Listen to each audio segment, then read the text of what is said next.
Dope, dope, dope, let's get it. I'm a trapping fanatic, that shit automatic, so I cannot turn it on or off. Bitches all on my dick, then she hop on my dick, I'm like, why you keep hopping on and off? Yo, bitch all on my dick, she be doing the most. I tell her, little bitch, she so extra. And my gun up on me, but not run up on me. Niggas, they wanna fight, they some wrestlers.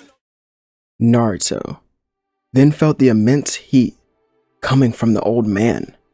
Soon the flames rose into the skies, and all the captains and lieutenants there could feel their Squad 1 captain getting serious. This, in return, caused them to get serious in the battles that they were participating in. Yamamoto vanished from Naruto's sight and appeared behind him, swinging his Zanpakuto. And flames would come off of it. Naruto ducked under the flames, jumping backwards.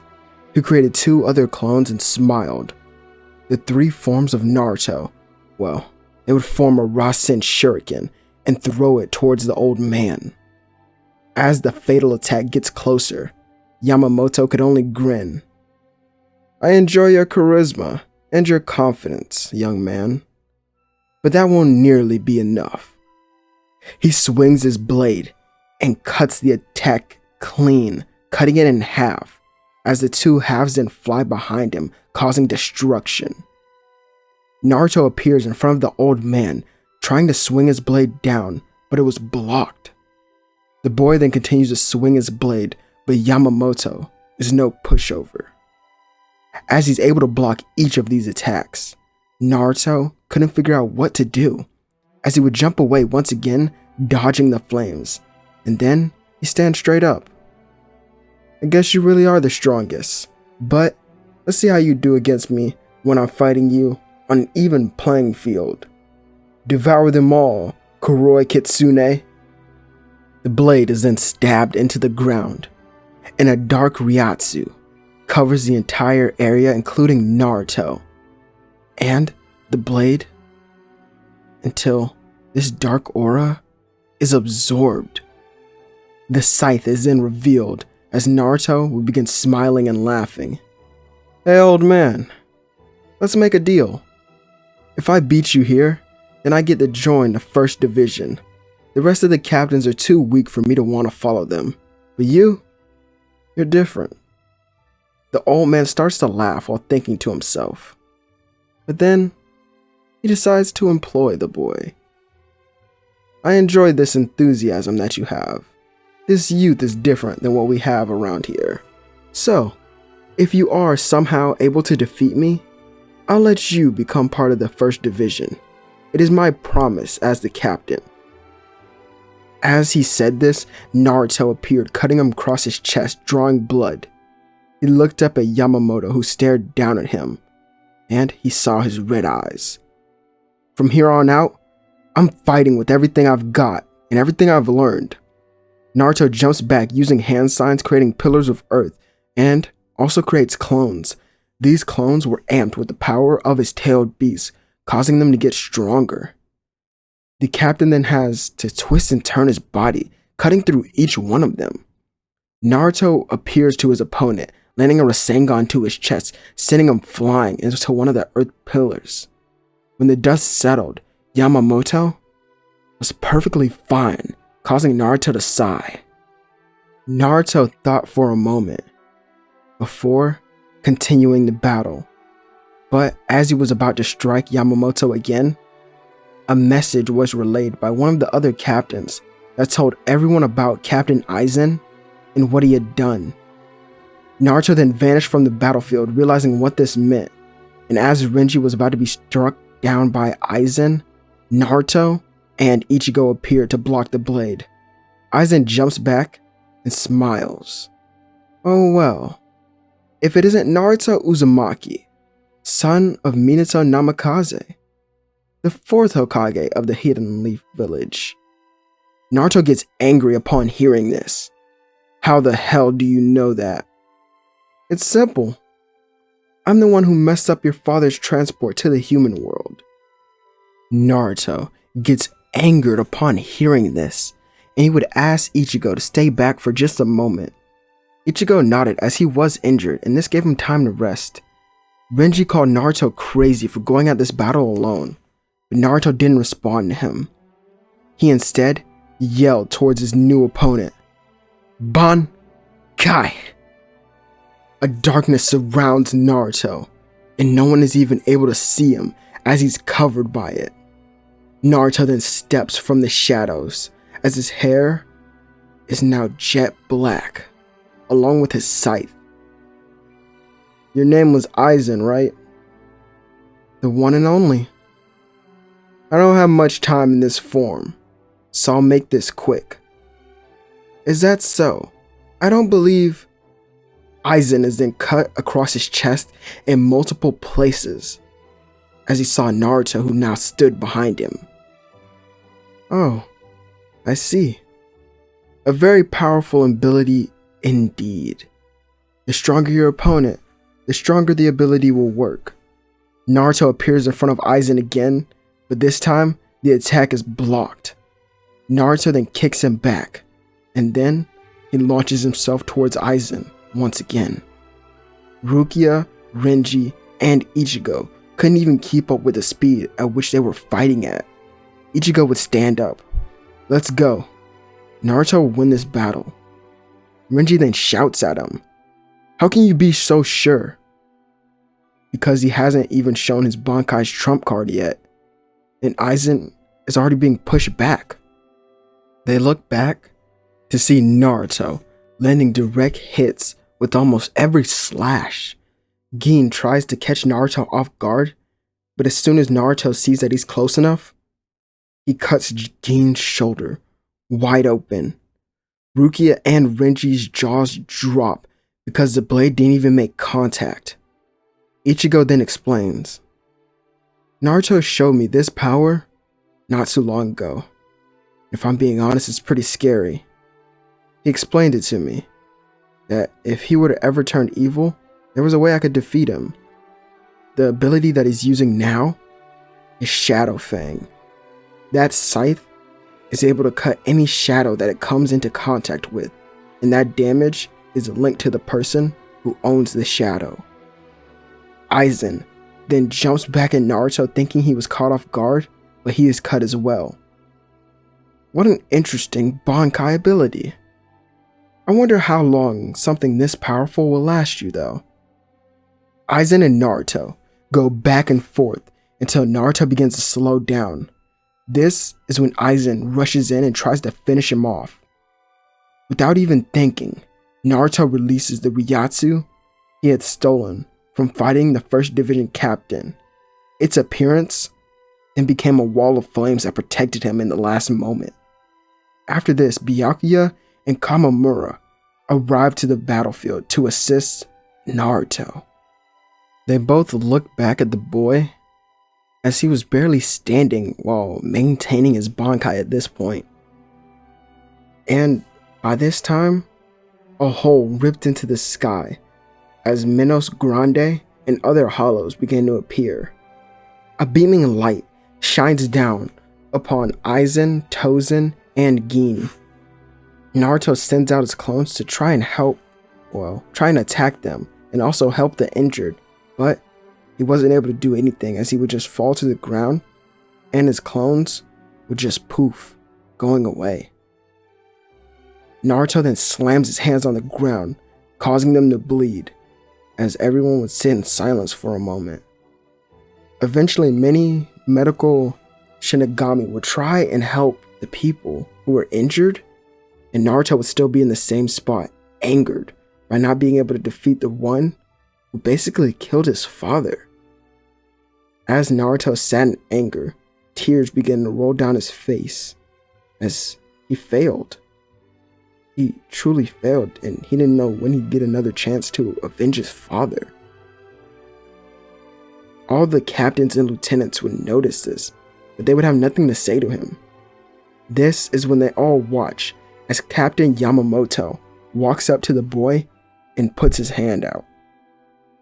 I saw you were able to harness my flames in a moment of weakness.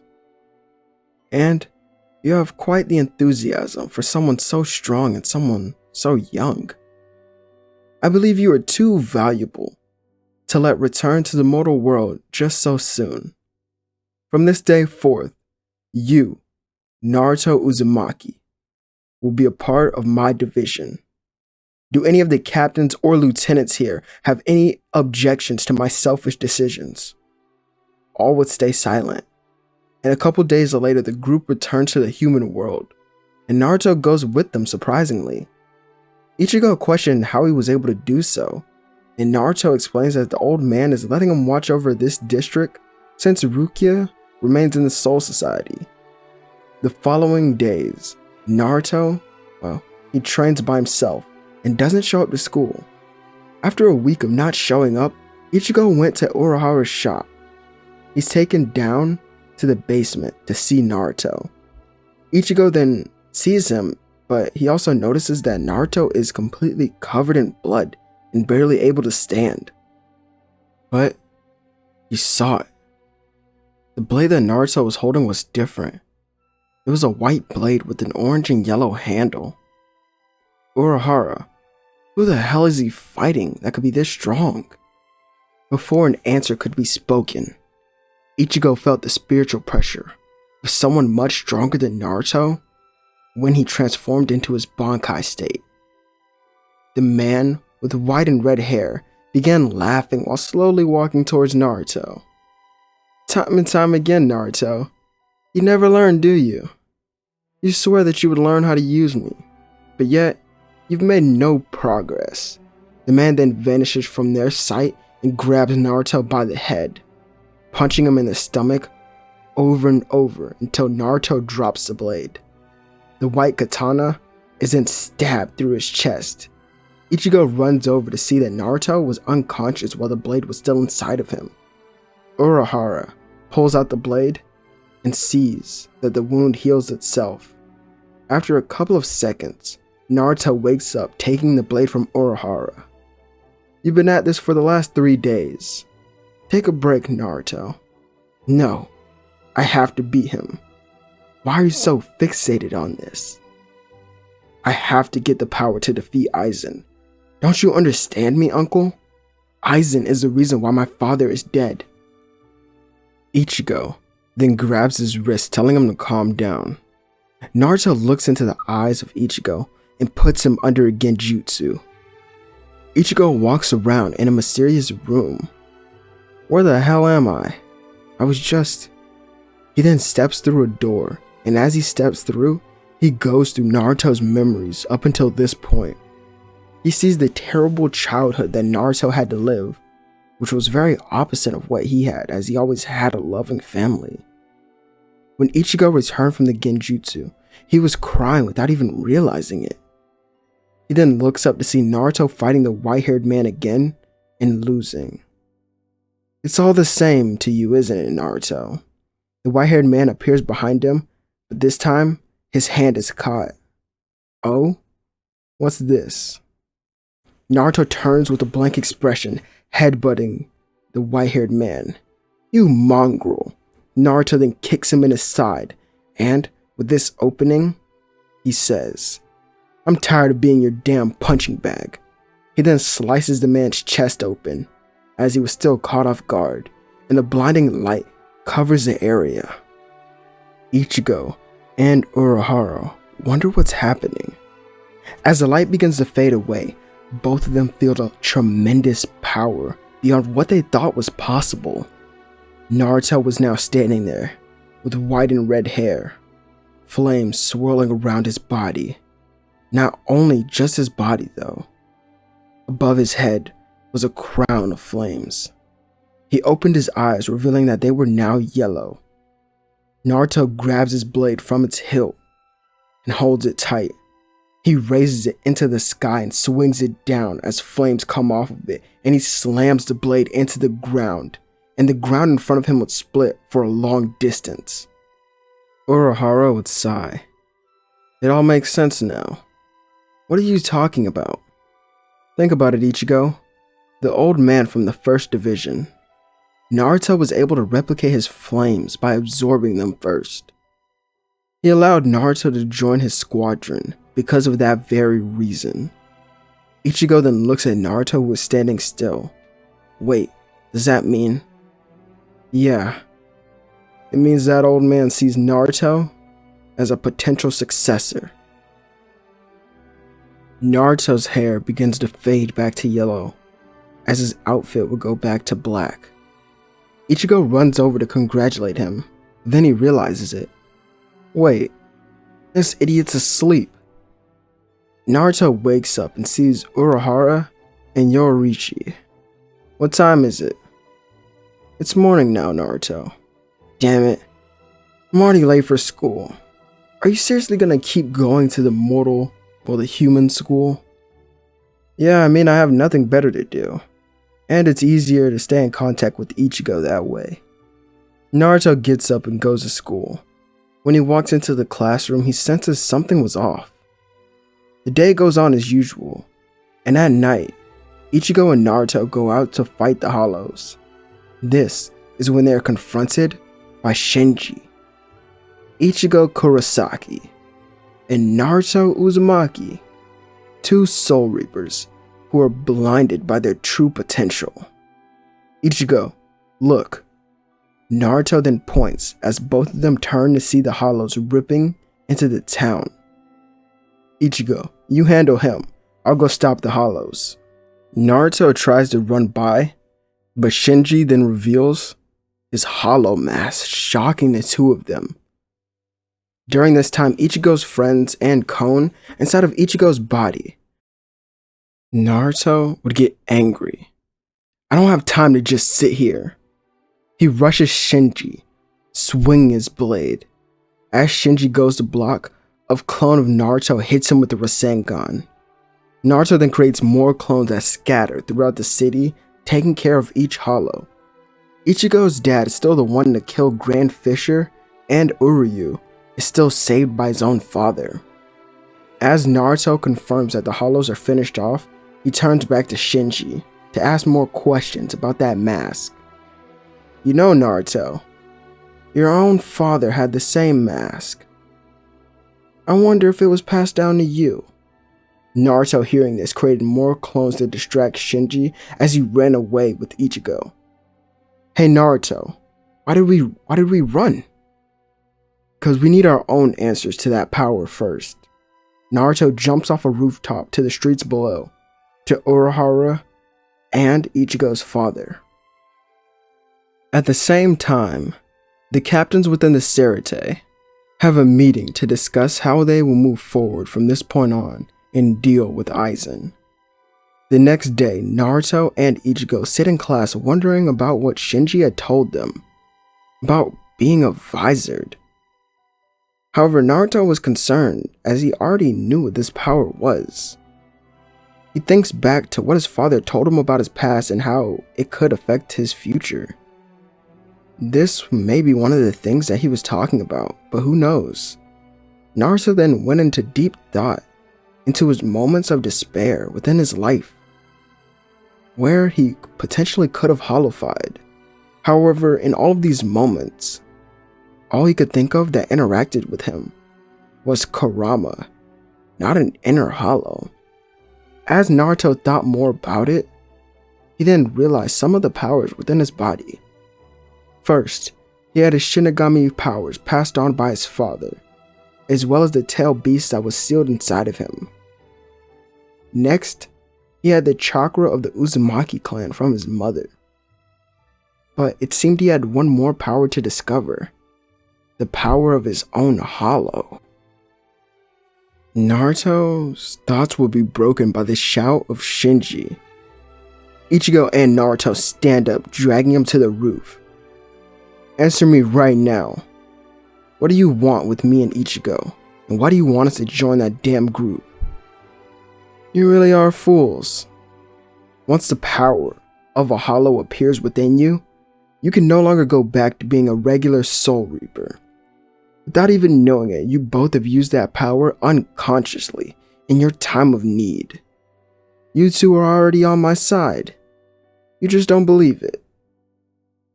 At the same time, Ichigo and Naruto remember the times where they could have used this power. But Naruto runs away, heading to Urahara's shop with blinding speeds. He opens the door and sits down in front of his uncle. He explains again how Kurama was sealed inside of him at birth, as he would then ask a question.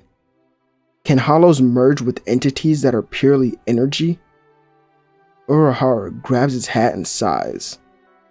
Yeah, it's possible, but I've never seen a case like that. But why would it matter to you? Wait. Come with me, Naruto.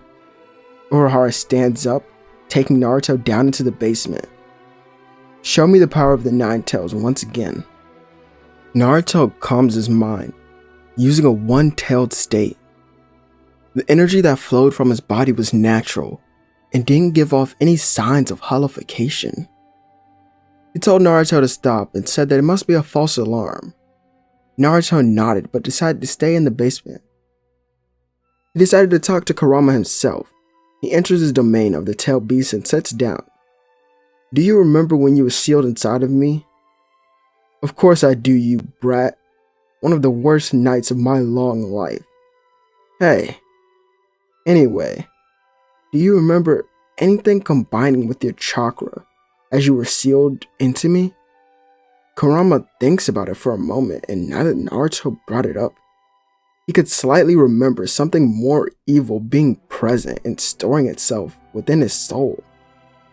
Naruto wonders if this is what his father left him, but there was only one way to make sure. Over at the school, Shinji was confronted by Hiyori about their recruitment mission. At the same time, Uryu was making a vow to his father not to get involved with Soul Reapers anymore. Within the Soul Society, in the communication facility, they picked up something crazy in this moment. A Khan walked into the room, looking at the screens.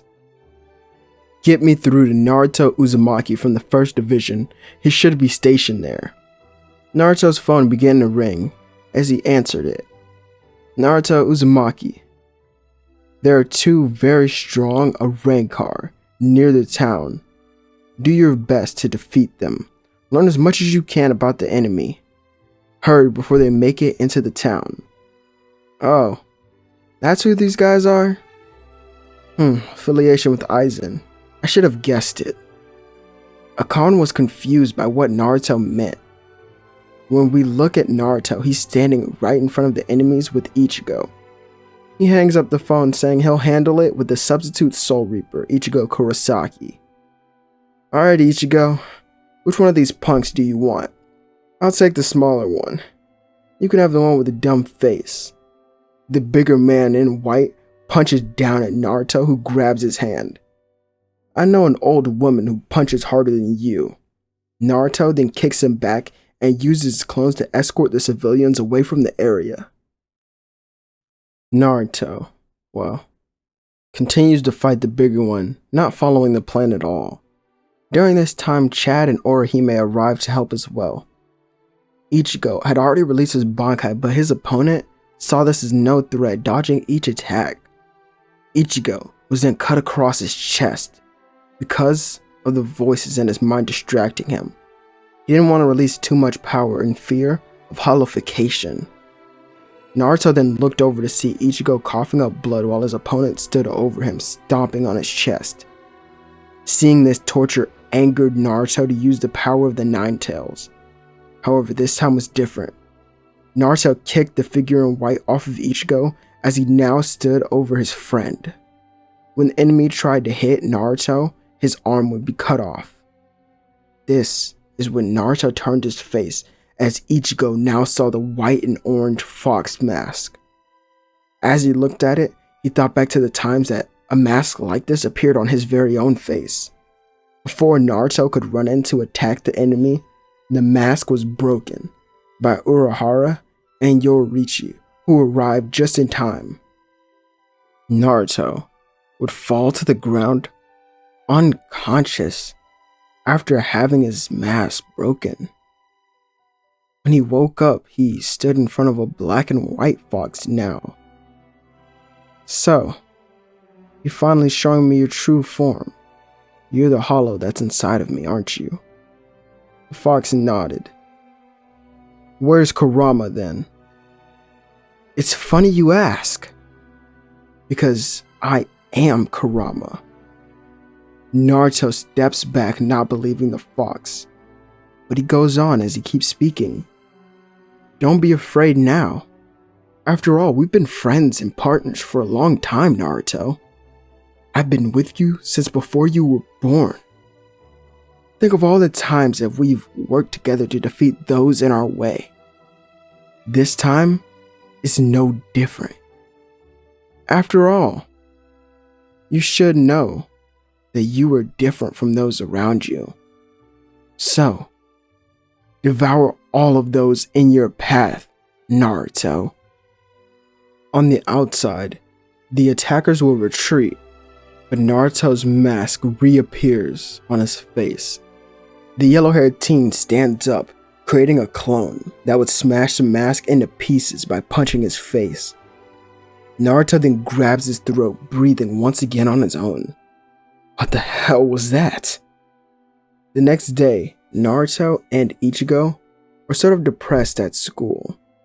Sure, no one was hurt, but neither of them were strong enough to defeat their opponents on their own. If they come back, everyone they care about will die.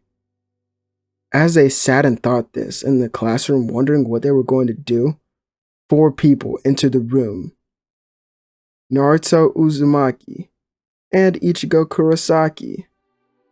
Well, both of them turned to see the Soul Reapers from the Soul Society. Naruto kneels. Captain Hitsugaya, what brings you here? I heard about your battle, and it seems you lost. I did, and that's my mistake.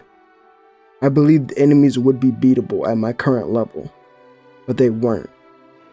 Don't worry about it. Just get stronger. Naruto and Ichigo turn to see Rukia. Rukia takes Ichigo away while Naruto is taken to the roof by Captain Hitsugaya. You have a message from your captain. The message then displays itself, and it's Captain Yamamoto. Oh, what's up, Gramps? Sorry I lost. Address me by Captain, young man. Sorry about it, Gramps. Anyway, Naruto, continue to stay in this town, because we never know when the enemies may pop up again. Help Ichigo, and keep training him to defeat the Hollows. He is very vital to the upcoming battles. Learn as much as you can about the enemy, and report back to us when you can.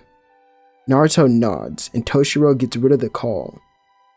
Hey Naruto, why are you so close with the 1st Division captain?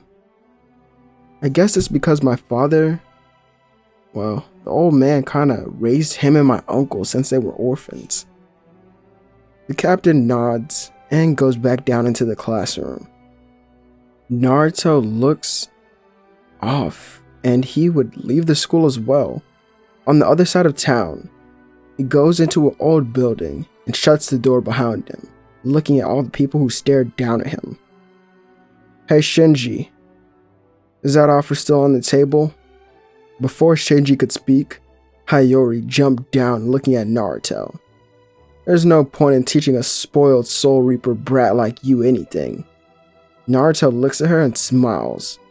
Why don't I prove myself to you then? Hayori takes out her blade and her mask, transforming using hollowification. If you don't transform in this battle, then you'll die. Naruto thinks back to the moment where Ichigo died and uses that as his catalyst once again, or where Ichigo almost died. He lets out a primal roar and transforms, but this time it was different.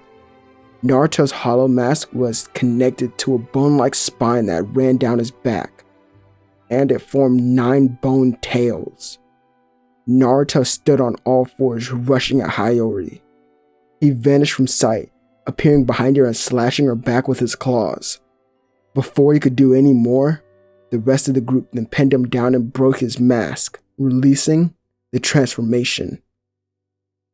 Hayori looked down at Naruto, calling him a monster, and Shinji tells him that his training begins now. A couple days go by as no one has seen Naruto. One night, more Arrancar appear in the town and begin to hunt down all the Soul Reapers there and fight the lieutenants and captains.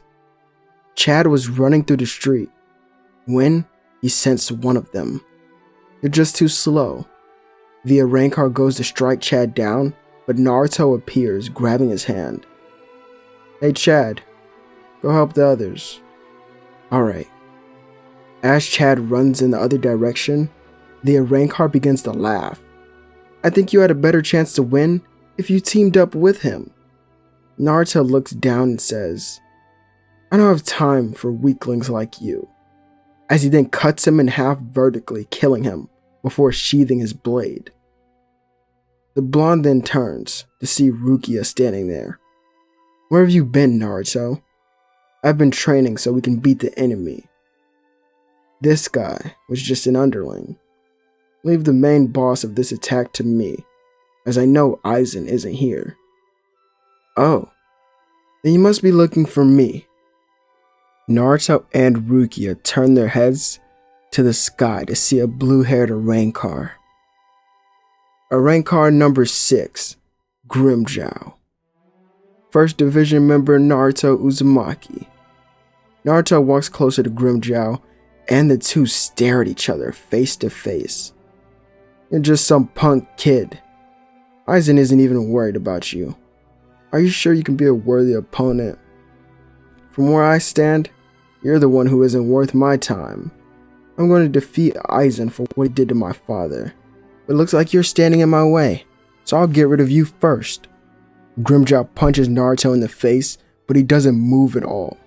Naruto then kicks him in the side, but he wouldn't budge either.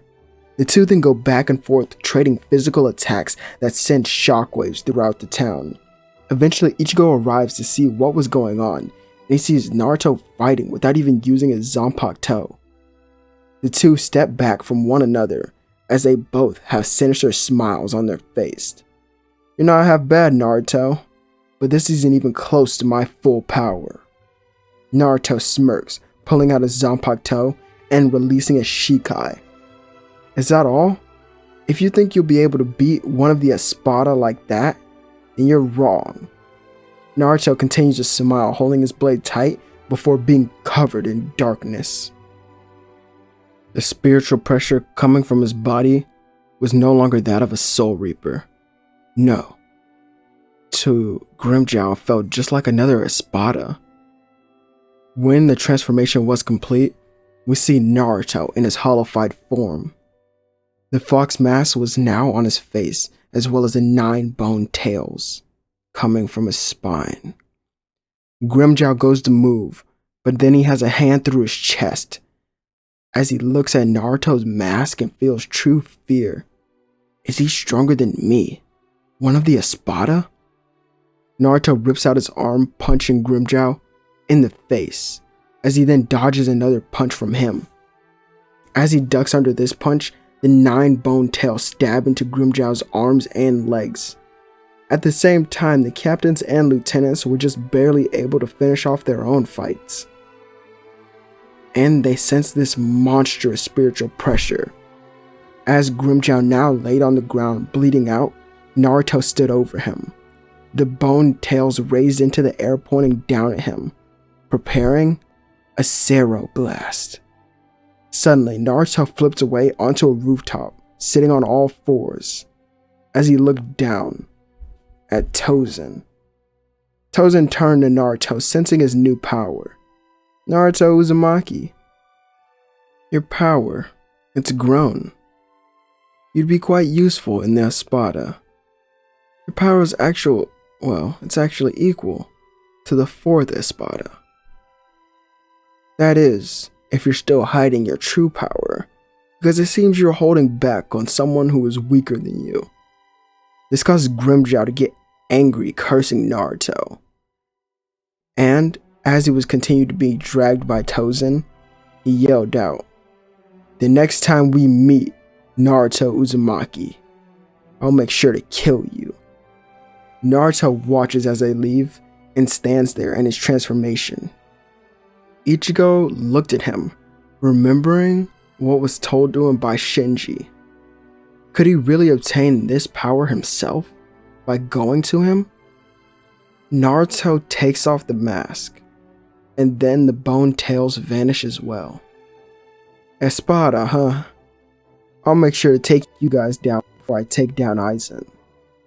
Over in Hueco Mundo, We see the Espada gathering, and they begin their meeting with Aizen present as well. He sits back in his chair with a smile. "Naruto Uzumaki, maybe you're more interesting than I originally thought.